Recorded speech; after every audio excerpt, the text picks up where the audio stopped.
All right. Now, after my fiasco with the woman from PPL that basically didn't know how to address the fact that the light is stuck on versus it won't come on the street light, and then she kept telling me it wasn't their street light. That's the other side of the street.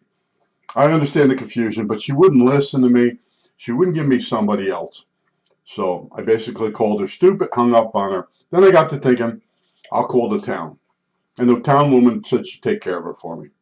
Anyway, so after I got off the phone, and I decided to go over to the dollar store. Now, in the frame here, you see these cheddar cheese crackers. They're like Cheez-Its, but they're not. They're real thin. They're like shards of glass. Now, so I'm in the in the dollar store, and I think the girl was looking for the one with the Dutch girl on it. And I just happened to be in that section, and I said, "Oh, I just started talking about I can't get my favorite Cheez-It type crackers. These have gotten real thin, and I think that's what she was also looking for. But anyway, we just got talking. Now the girl she's still in high school, very nice, really smart. She's not from this area. She moved here, and she wants to be a nurse. And I'm saying hi to her. If she does, she did note in my YouTube page. I told her I had a YouTube page. You know, most 73-year-old people don't have a YouTube page. And I told you, I have these adventures because I put myself out there. And I got talking to her. I won't say we were there an hour. It was definitely a half hour. And I told her the day before or whatever, I had met this woman that knows me from the art sale and just walking in that area. And she stood there. That was an hour on the ramp to Walmart. And we both know all the same people. Now she knows them through her children, her husband. She lives in that area. I don't live in that area, but I know them from just walking around, stopping and talking. And yesterday I met a guy. He got a brand new camper, or not a camper. Oh, what would you call that?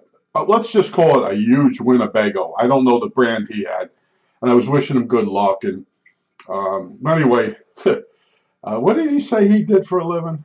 Oh, a safety guy? Was that? Yeah, he was safety. And I told him some of my safety stories because I got involved where I worked in safety because I put myself out there. Now, there were a lot of guys I worked with that just sat there and repaired circuit boards. They never moved up. They just sat there. And me, I'd walk around on break time, and after a while, the boss would say, "Can you go over and help him out? Can you go?" People hated me, but I didn't want to just sit there day after day. It's a dead end. And there are ways to get ahead, but you got to be able to work. What they do is they make you do the job for a while, and then when you're then they promote you. Well, other people don't understand. I understood all that stuff. Older people that got ahead took the time to explain certain things to me. And with this girl yesterday in the dollar store, I was telling her some things. I was giving her some of my wisdom. But in other words, I said basically it's spoiler alert. Um, if I tell you certain things now, uh, it's a spoiler alert because you want to experience those problems and find a solution on your own. And that's the one thing, as you get older, you want to teach people what you know, especially like the radios I try to tell you. But the thing is, a lot of times you learn better if you make the mistakes. But it was just so funny. I meet the one girl, and then this girl is a lot younger, but same type of personality. Really nice, really smart. Her language is very good. Mine is horrible. I listen to my videos, and I'm like, you could tell I'm from North Jersey. You could tell my mother. My mother would not pronounce words correctly, but she would correct me all the time. And you know what Chester draws is? Chester? It's chest of drawers. And that's how my mother pronounced things. And that and people can tell you're not well educated by the way you talk. And it's the one thing. People go to schools to learn how to talk correctly so they can move up in the company. But I won't say that held me back. Okay, I could have moved up a lot further than I did if I would have changed jobs. And the other thing too is when you really move up and you start having less and less free time, you always have something you're thinking about for work. And I've experienced this. And I found out now, I'll tell you, I'll spoiler alert you. Rich people, there's like three ways to become rich. Your parents were rich and they leave you a lot of money and they make sure you get a good education. The second way is you struggle. You struggle. I knew a guy, they used to call him the Baron. He owned the electronic barn and all that with another guy. And during World War II, he was sending stuff home, probably illegally. And as they would go through the areas, and the military guys, so there were groups of people that used to find stuff and send it home. And then that's what he did. And he had all these statues and stuff. I don't know, from India or whatever. Well, anyway, he's long gone. But that's the second way. You work really hard and you take certain advantages. And you see an opportunity. It's shady, but you take it. And you put that money aside. And you don't go to the bar and drink and piss it away. You invest it. And that's what that guy did. And then the third way is you cheat. You absolutely cheat. Now, the one guy I told you I worked with, he was bringing cigarettes up without stamps from, like, say, Virginia. And then he was selling them to he hired women in this factory that smoked. And then they were his network. And then he took all that cigarette money, and he bought a company. And and as it rolled along, he just started buying other companies out. But his originals, he worked as a flame setter, and he worked his way up. And a lot of it was just, I won't say bribing people, but helping them in other ways, and then he would move up. And then, anyway, that's how they do it. All right, now, what I've observed and what was wrong with me, I couldn't turn it off. I told you when I was 37, I quit working. And you're like, no, it wasn't impossible. I had a lot of money. I told you I inherited everything, and then I gave my sister half. And then I bought half of my own house from her. Think about that. Well, anyway, so I had the money saved. So when my father died, I gave my sister half, and then I bought her half out of the house. So now I had a house that was paid off, brand new car, all kinds of money in the bank, and I wasn't happy. And that's what happens is you get to a point where you think, well, if I buy this house and rent it out, that'll make me happier. That's the trap. All right, this is what this video is about, the trap. And I know a guy that owns property here, and that's all he thinks about and talks about is work and the aggravation of having this money, and I don't preach to him. I just listen, and then I realized that he's the type that thinks if he just makes a little bit more money, he's going to be happy. That's not what happens. Now, money is a tool. It's not a trophy. That's what you have to remember. And I was at a point where I wasn't happy, and I was telling people, I'm not happy. This isn't what I wanted. They love it. I'm going to tell you, you think these people are your friends that are in there? They like to see you suffer because you're doing what they can't do. And they're jealous of you, but I didn't key in on all this. I was just trying to help people. But they don't like you. They really don't. Push comes to shove, you're gone. And then as you start, little by little, I caught something somebody was saying about me behind my back. And we became enemies after that. I realized what he was doing. See, he wanted to go away to school. And he would dance around the building. I mean, actually physically dance when the boss would come by. Like a 10-year-old. I never saw anything like it. And it ended up where I was in the office and they're telling me I have to go away to school for this job. And I said, I mentioned the guy. I said, he wants to go. Oh, he's too much of a baby. We can't count on him. And he already told his wife he was going. And I thought he was going too. At the last minute, they pulled me in. And I think that set it off. When I come back, he was pretty well pissed over at me. But see, he wasn't my friend, And I went in there and I went to bat for him. I went to bat for several people. And one girl, I got her. They didn't want to give girls promotions, and I went in there, man. I let them have it, and she got the promotion. But she moved away, and she's not even really sort of kept in touch. But I have all this experience with people. But I always tell you, I'm an electronic repairman. That's my brain is set up for that. And then when I have to do these other dealings with people and interacting, I'm terrible at it. But I've gotten better. I've continued to say, whenever I'm not good at something, go into it.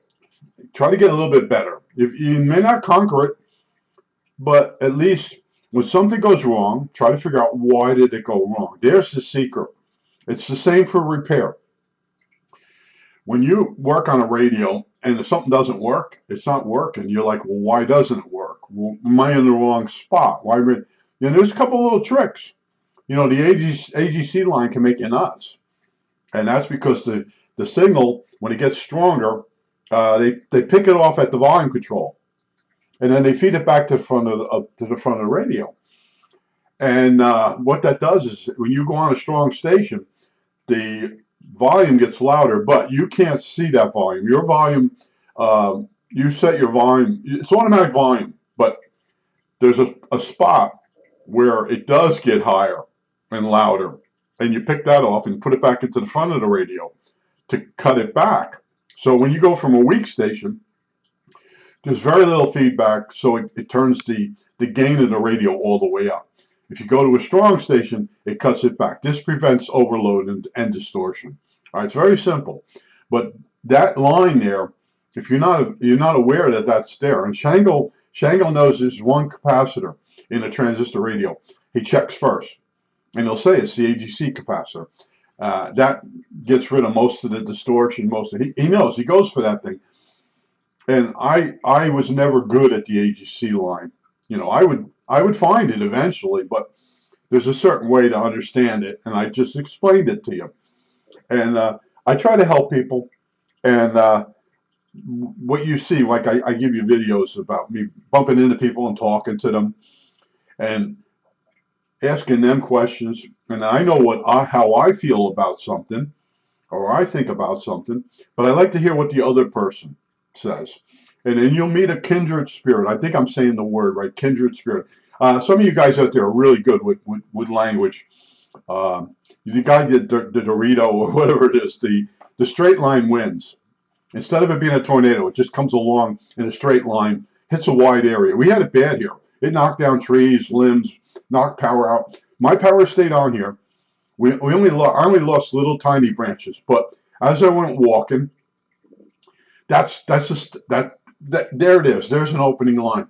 You see somebody walking their dog. You'd never met them before. You say, how bad was the wind last? You just say, how bad was the wind last night by you? There it is. And the guy will look at you, and he'll think, and then he'll answer you. Yeah, right at 9 o'clock. Yeah, 9 o'clock. There it goes. You can stand there. He's walking the dog. The wife might be deceased. The wife might be at work. He's retired. Or it's an hour conversation. It goes into an hour conversation. And if you were with me, which I had a guy that used to walk with me, he used to hate that. What are you doing with it? I said, you're walking with me. It's my walk. Remember? You asked to walk with me.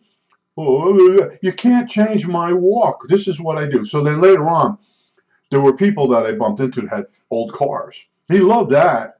And then he'll go, let's go that way. I want to talk to that guy again. Yeah, well, that was okay. But he was trying to tell me how to do my walks. And at one point, he died like right after. But I said, look, you do your walks. I'm doing my walk. I said, I have a certain thing, man. I could stand there for certain people. I could stand there for 2 hours. We're trading information. Like, did you ever see that guy? Oh, him. Oh, he's married to someone. No, yeah. Just like you tie the whole area together by cousins, and I know all the people now, and they don't know the last names. They don't know the families. I know them now. So that guy's giving me information about what was here, and I'm giving him and I'm learning about what I didn't know, and he's learning about what he didn't know, and that's sometimes a 2-hour conversation. And after a while, you know the guy for 2 hours. You're like, neither person really wants to break the conversation off, because I go home to an empty house, and then he goes home to an empty house. All right, that's why, and that's why people. I won't say you absolutely need other people, but technically you do. You need a plumber, you need an electrician, You need other people. You're not an island. Right? No man is an island. I think that's the saying. But these is what I learned. I go walking, and then when you meet, like I met that girl going. She's going to Mennonite school, and then she knew all the stuff I knew, and I told her a few more things about the school that she didn't know. But I won't tell you her last religion, but she's not a Mennonite, but she's going to a Mennonite school. And then, yeah, it's like, yeah, and then she gives me some inside information about what's going on in the school. She's smart. She observes. And I was like, oh man. But I used to know the principal over there and the guy that was in charge of the building. Yeah, I knew people that worked there. And then they had a purge and they let people go and people retired. And anyway, so I was telling her what she didn't know. But she's the type that wants to know. And most people are like, I don't need that information. I don't need you're there. You're an NPC. NPC. I told one guy that the other day, and all that he didn't know, he knew what an NPC was. And then he got a book out of his car and showed me he was a dungeon master or something like that. And yeah, man, some of the people you meet, you're like, one of the things you learn about some people is you should have kept walking. You meet someone that, I don't know, I don't care. What? And then like I said, I count to 100. It's just the same. I basically count to 100. I wait a while, and then I have to go, and I leave. And then what's really bad is that you meet someone 300 feet away. That's more interesting, and you just hit them with something, and you're like, wow, this guy's. And then now I'm talking to. I just told the guy I got to go, and I'm talking to somebody else, and it goes on for an hour. But opening line with the girl, I just kind of, I don't know, I was so nuts from that woman with the, couldn't figure out how to enter in the light is stuck on. Oh my God. I was like, and then when I got over to the parking lot, Ollie's Gabe's, the PennDOT's there, the dollar store is there, there's a buffet there, there's a Five Guy Burger there, there's a McDonald's there. You get in that parking lot in the afternoon, you can't walk across it. It's an insanity. So I'm walking. I had to walk along the stores, and it's a lot longer than a diagonal. And I get in there, and I just go right over to. I got my Pepsi, and then I got some donuts, and then I saw this girl, and I was so wound. I just said to her, I go, "Oh, you're looking for cheese?" I was just being facetious, like. I said, yeah. I said, I bought a package of, they're here. This is it here. Hopefully, let me check. This is still working. These are real thin, and they're like shards of glass. But there was a Cheez-Its that had a Dutch girl on them, and they were better than real Cheez-Its. So let me just put it on. That's what that girl I think, was looking for. And they don't have them anymore. And that's what's going on in the dollar store. I won't go into all that. But if you spend your whole life being a repairman, uh, you think differently than everybody else, and then you can't relate to anybody else. And then some people like my story, some people don't. But if you get out of the house and you go to the park, and now I would tell you to dress up, clean yourself up. I don't. Oh man. So anyway, wait till I show you my shoes. Wait till I show you them. I wear clothes until they wear out, but this is going to be good. You're going to be in for a shock of a lifetime. They're barely hanging on my feet now, and I think they're New Balance. But anyway, you go there to the park and you walk along. You got to have an opening line, and if it's a girl, you're a guy, and you're a girl. It can't be an opening line that you're picking her up. You just want to talk to somebody, and I can do that. And they know after about 3 or 4 sentences, I'm just talking to them about people in the area, the trail through the park. People are driving by that and seeing them digging. They're like, "What is that?" I said, "Put another trail." Oh, another trail. Yeah, another trail. And then a few people, after I told them, they went over and looked at it, and it's going to be wide. I think they have to make them wider so the ambulance can travel on it now. People, they go for a walk and they don't realize they're not in good shape, and then they get on the trail and then they need medical attention. So it's a really wide trail. Also, the police can ride on it and patrol.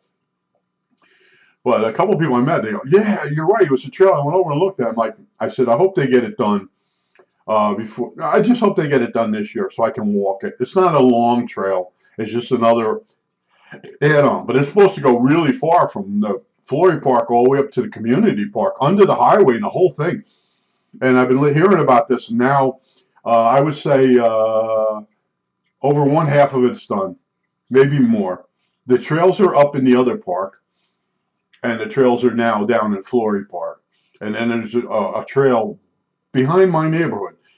We have an open area. It's a common area. They're going to use that, and it's going to go by the school. That's what one of the delays. The school doesn't want strangers going past their school, and they'll be on the other side of a creek though. But the school's being a turd, because there's people that can walk by that school on the sidewalk in front, and you can get real close. But anyway, that's some of the stuff holding it back. But yeah, I get out there and I'm like, what's this going to be? I got a guy. He's in a bulldozer, and he goes up. He comes down past me, and then he wasn't looking my way, so I could flag him. Now then he comes around, he comes back down again, and I flag him, and he stops. He turns the thing off, and then I motion him to open the door. And because I can't hear him talking through a door. He opens the door. What's this going to be? He says, oh, it's going to be the trail. Like, oh. Then I looked and I said, I think I know him. Some of the guys that work for the town and that, they're certified. They have CDLs, and some of them have. They can do a bulldozer. In other words, they know how to operate it, and they know how to do grading, and that might have been that, because we have trails being added to our park. Little by little since I moved here. But the one part of the park, the trail goes down the steep hill, and then it goes out in the middle of the park, and then you have to dozy-do and come back up it. That was supposed to go to the right all the way along the creek, all the way around. And they haven't done that part of it yet. See, I had trails in Nutley. Go look up Booth Park, what those Memorial Park 1 and 2. It was. I think it's about 2 miles long. The rich people donated all the land over the years. There's a macadam paved trail on one side of the Third River. You go all the way up, and there's bridges. You can go over it in place. Beautiful. You go over it, and you come back on the other side. And to go over from my old house over there, it was 4 hours. Go over there, walking. And I knew people. I'd be walking along it in Nutley. And they go, hey, how you doing? Hey, man, and staying there another hour. All right? And a lot of you are like, oh, that's not for you. And it's like one time I come outside I don't know if it's get the paper or something. I come outside, and the 2 kids are next door. They're throwing a football out in the front of the house. I said, the Super Bowl's on. And I'm telling them the Super Bowl's on. They would rather play outside with a football, throw it back, instead of watching the game. Now I'm at that level now. Why would I want to watch a TV program and watch somebody do something when I probably could go do that? And that's like, if you listen to Gene Shepard, he put himself out there. Listen to how he's on the ham radio, and he hears a guy, and the guy says he works at this, I think it was a steel company. And he says, why don't you show up? I'll get you a job. So he went over there, and the guy gave him a job. Now he's a young kid, and they're giving him, I think he got rat patrol. He had to put on a little rat bait and rat traps. Go listen to Gene Shepard. But after a while, and he's the one that did the Christmas Story. Well, you got to realize he did stuff you're never going to do, and that's the secret. And then you got to have an opening line, and I have them. I walk behind the dollar store, and they give people tests to drive behind there. That's behind PennDOT, and there'll be a mother or a father standing there, and they've gone off to do the road test. I might have told you this before. And I go up to him. I said, "You're going to need another car." And they start laughing. Now, me and that person are going to have a conversation. And he's going to kill time that way. And then in comes the son, whether he passed, or the daughter, whether they passed or not. Happens all the time. You say, how? A lot, because I have to cross. That's the shortcut over to Walmart. Part of the shortcut. And I cut across there. And I know that the guys who give the test. yeah. You walk by. How you doing today? And then the guy's looking over his shoulder. Over his shoulder is the bulldozer, in a cornfield just over his shoulder. I said, they're putting in a walking trail. Oh, that's what that is. I said, yeah, I figure maybe you want to know, maybe you don't want to know. See, there's some people that see something and they try to figure out what it is. All right? And there's other people, they don't care. They don't care about anything. They go home and sit in a chair and bitch and moan about their lives. Get out there. So I go by guys, and I really look bad. All right? And these guys are pulling up in a truck, and it's a big white truck with a box on the back.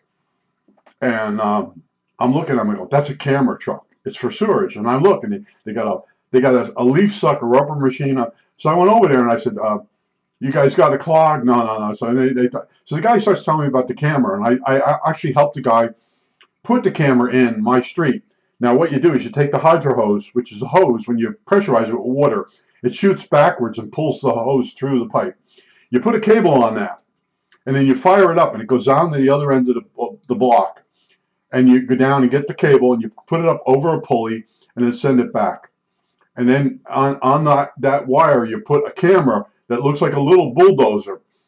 And then that camera gets pulled through by the cable and the fact that it has bulldozer treads on it. And it cameras the inside of the thing. And I'll cut to the chase. It said no parking in the rear. And you're going to say, what? Well, when they fixed the sewage line that broke in my street, they didn't do it right. And they put a street sign an old street sign over the break, and they poured cement on it. So when you're inside the pipe, you can read no parking in the rear. All right? And that's illegal to do by EPA law. So they had to come and, they covered it up, that what they did with the first camera. They made that video disappear. And then later on, I got involved, and the town hall said there's one of the neighbors. I knew who had the tape, and knew he forgot because he's senile. And I said, well, and they had to camera it again. What happened was somebody I knew that does paving, his company was out in front of my house, and they were going to pave the street. And I told him, you got broken pipes under here. He goes, you got to be kidding. I said, no, they're going to blame you. He knows that. So he goes back. They had to re-camera it again. They found the breaks, and they dug the whole street up and gave me a new sewer line. But I was involved. I'd walk out there. Oh, and then when they pave in the street, they're ringing my doorbell. Hey, John. Yeah. They said, this is the guy paving. Hey, John. Yeah. Can you get all these cars moved? I said, yeah. Okay. So I go to my neighbors. I get the keys. I move all the cars. And anyway, while I'm on the one house, and the woman's like, she wants to know everything that's going on. I'm trying to tell her real quick. And they sprayed the street with tar before they put the macadam down. And they forgot to tell me, and I crossed back across the street, brand new sneakers. This is why I don't like new sneakers. Brand new sneakers. I spent the rest of the day with bug and tar remover trying to get all the tar off the sneakers. Everything. See, why did I have it happen to me? Okay, first of all, I got out there and they met me, and then they realized I knew who the cars were. And normally they have the police come down and they do a lot. They use the PA on the police to please move your car, but some of these cars were further. The people were further down. Well, anyway, I moved the cars for them, and I got rewarded with the tar on my sneakers. But why did it all happen? Because I got involved. Because I had seen them camera it the first time. These brakes were causing clogs, and it was backing up into 3 or 4 of our houses. And I got involved to fix it. And the engineer, I went to the meeting. That does nothing to help us. I got the pipe fixed by talking to the guy that paved the street to tell him he's got brakes in there. And this guy, the wacky engineer, he had the video of them cameraing. He got them to give it to him, and he forgot he had it. I knew he had it. It's just stupid. And they had to camera it again. And they helped the guy with the hydro hose and the cable. So anyway, the guy, I'm back to where these guys I just saw the other day. The old guy starts telling me about I started explaining it to him. He goes, I said, I've been there. I helped the guy put the cable in. I said, we used the hydro hose, and he knew what that was. The new ones are cool, man. They just go through the pipe, and they're 1/10 the size. And they were cameraing the pipes, and the guy turns to me and goes, but you don't know about lining. I said, yeah, I do know. You pull a liner through. And I quickly said, yeah, that's why we have PFAS in our water. They pulled, they put these liners. They pull it through the pipe, and then when the water goes through it, it puts PFAS. It's plastic. It puts PFAS into the water. Yeah. Okay. So the look on that guy's face when I quickly said, "Yeah, you pull the liner through. It's like a nylon or whatever." And I said, "That adds PFAS to the water system." And his mouth dropped open. See, I like learning a lot of new things, and I went over to these guys, and I realized I've seen this before, and I left. I leave them alone. They're telling me, well, we're just cameraing this for the liners. I'm like, I know all about that. I thought they had a clog from the guy a few days before. There were guys that put a new drainage, what do you call it, a trench drain by a parking lot, and I know they broke a pipe. So I said to him, you got a clog? Or I said, these guys broke a pipe. I don't know if they fixed it right or what. But he goes, no, we're just cameraing. But anyway, yeah, I get involved. I just walk along. And they're like, how do you know that? I walk along and somebody shows me, they teach me, and I know. And like I said, with the camera the first time, I never saw it. It was beautiful, the camera. Color. And it had treads on each side, like a little tiny kid's bulldozer. And it got pulled along with a cable, but it also could pull itself along with the treads. But when you're doing a long run, plus they knew they had some brakes. They wanted to make sure that, and there were brakes when that little bulldozer went along. There was a spot where it was missing part of the pipe because they didn't fix it right. And when the hydro hose would go down the street to undo the clog, it would go out through the brake and undermine this person's house. I'm going to that, but I would go out there and I said, you got to run the hose the other way. That's wrong. I said, I know that, but you have to run it the other way. If you don't, it goes out through the side of the pipe. So this guy calls it in. And I, on the little handy talkie, not the handy talkie, but yeah, the handy talkie. And is there a guy there? It's a neighbor. Yeah, listen to him. I was like, all right, how you doing? I'm doing fine. So anyway, yeah, anytime a guy would come to undo clogs on our street, I would go out there and say, you got to put the hose through the other way. I said, it won't go past the clog. What happens? It goes out through the break and under that person's house there. And I said, that house is sinking to start with. Yeah. Anyway, I get involved. That's it. That's what you have to understand about me. And there's a lot of times you meet really nice people. It's 50-50. What's going to happen? What's going to go wrong? And I walk along the road. Like I told you one time, well, actually, I was in the car and I see a guy hanging a torpedo. Let me make sure this is recording. He's hanging a torpedo off a wire down into a creek. And I talked to my friend who's a drainage expert, and he's just staring at me. I said, yeah, they were a torpedo. It's like I would go in the water, it would spin, and he's just looking at me, looking at me. So anyway, a few weeks later, I see him again. He comes up to me. You know what that's for? I said, yeah, I already stopped. I said, they're up there again. I parked my car on the highway, walked over, and they explained to me that after it rains really heavy, they go there with these little torpedoes, and they drop them in the stream. And then they can calculate the water flow, how much the load is for that stream. And in the future, if anybody wants to build nearby there, they have to prove how to get rid of the drainage. That's what my friend does. You got to be able to get rid of the rain. And there's a 100-year storm, and you have to, and that gets updated. So you have to calculate everything based on the worst storm in the area. And then if a worse storm comes by, the 100-year rate goes up. But so anyway, years go by, and I'm in Nutley Park, and there's this guy with all these little torpedo units, and they're not spinning in the water. And I walk up to him, and I said, in an hour, you'll be underwater here. He didn't believe me. I said, you see out there? You see those clouds? You see how thick those clouds are? I said, it's raining up there.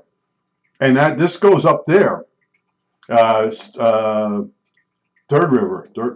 Yeah, it's part of Third River. So it's the creek the big creek that goes through Nutley. Go look on Nutley, New Jersey, and Third River. Go see the floods that thing has. So the guy's just staring at me, and then like I'm crazy. And then I said, you're measuring flow with that? Yeah. How do you know? I said, you know Ted Cassara?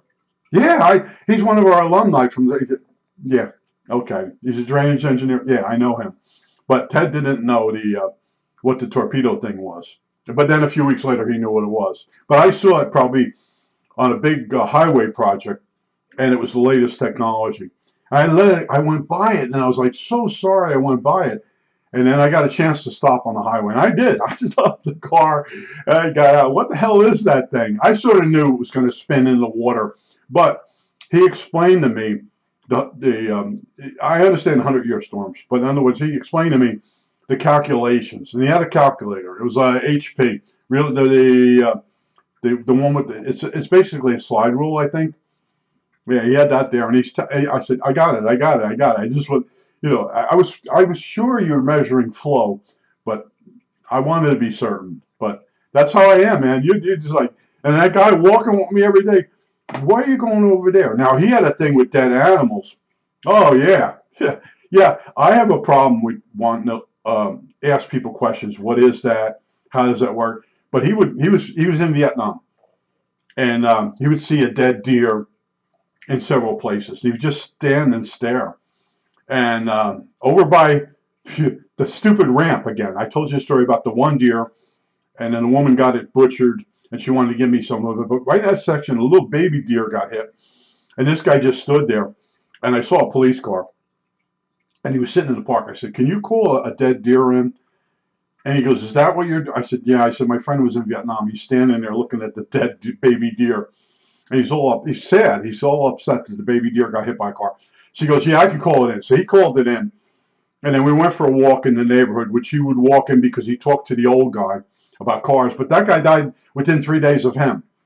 Yeah, there's a lot of coincidences, a lot of weird stuff going on, but I just accept it. But anyway, when we come back from walking the neighborhood, that baby deer was already taken away.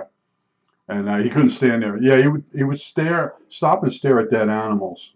He couldn't get him to move. He had to be there a certain amount of time, and before he would walk again. But I have a problem because I want to ask what a certain machine is or something. Yeah, it's hilarious. But at some point I said to him, "Look, you're gonna have to walk on your own." I said, I got to get back to doing my walks. I'd walk 6 hours at a time, and he'd get up to an hour. I'm really tired. Son of a bitch. I think that's it. All right, that's it.